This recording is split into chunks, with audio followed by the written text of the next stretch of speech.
수요예배 오신 사랑하는 온세안교회 성도님들을 예수님의 이름으로 환영하고 축복합니다. 오늘도 은혜로운 예배를 주님께 드리기를 소망합니다. 다같이 사도신경하심으로 신앙고백 하나님께 올려드리겠습니다. 전능하사 천지를 만드신 하나님 아버지를 내가 믿사오며 그 외아들 우리 주 예수 그리스도를 믿사오니 이는 성령으로 잉태하사 동정녀 마리아에게 나시고 본디오 빌라도에게 고난을 받으사 십자가에 못 박혀 죽으시고 장사한 지 사흘 만에 죽은 자 가운데서 다시 살아나시며 하늘에 오르사 전능하신 하나님 우편에 앉아 계시다가 저리로서 산 자와 죽은 자를 심판하러 오시리라. 성령을 믿사오며 거룩한 공회와 성도가 서로 교통하는 것과 죄를 사하여 주시는 것과 몸이 다시 사는 것과 영원히 사는 것을 믿사옵나이다. 아멘.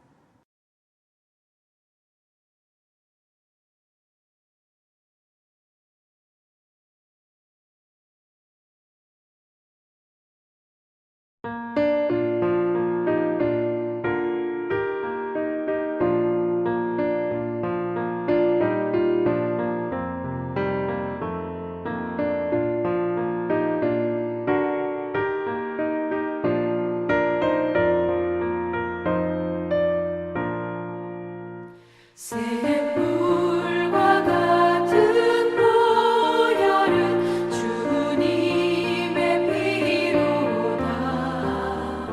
보혈의 죄를 씻으면 정하게 되겠네.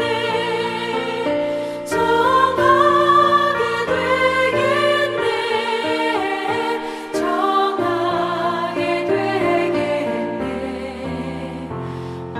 보혈의 죄를 씻으면 정하게 되겠네.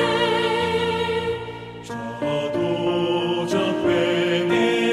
적회개하고서 보혈에 씻었네. 저도 적같은 이 몸도 죄 씻기 원하네. 죄 씻기 원하네. 죄 씻기 원하네. 저도 적같은 이 몸도 죄 씻기 원하네. 죄속함 받은 백성은 영생을 얻겠네. 샘솟듯하는 피관세 한없이 크도다. 한없이 크도다. 한없이 크도다. 샘솟듯하는 피관세 한없이 크도다.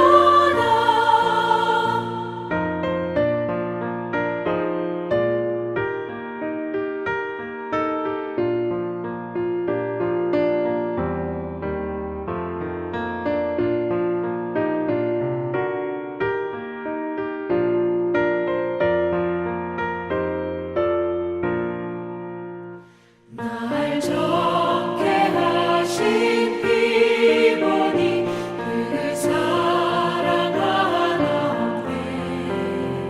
살 동안 받는 사랑을 늘 찬송하겠네. 늘 찬송하겠네. 늘 찬송하겠네. 살 동안 받는 사랑을 늘 찬송하겠네. 이후에 천국 올라가 더 좋은 노래로 날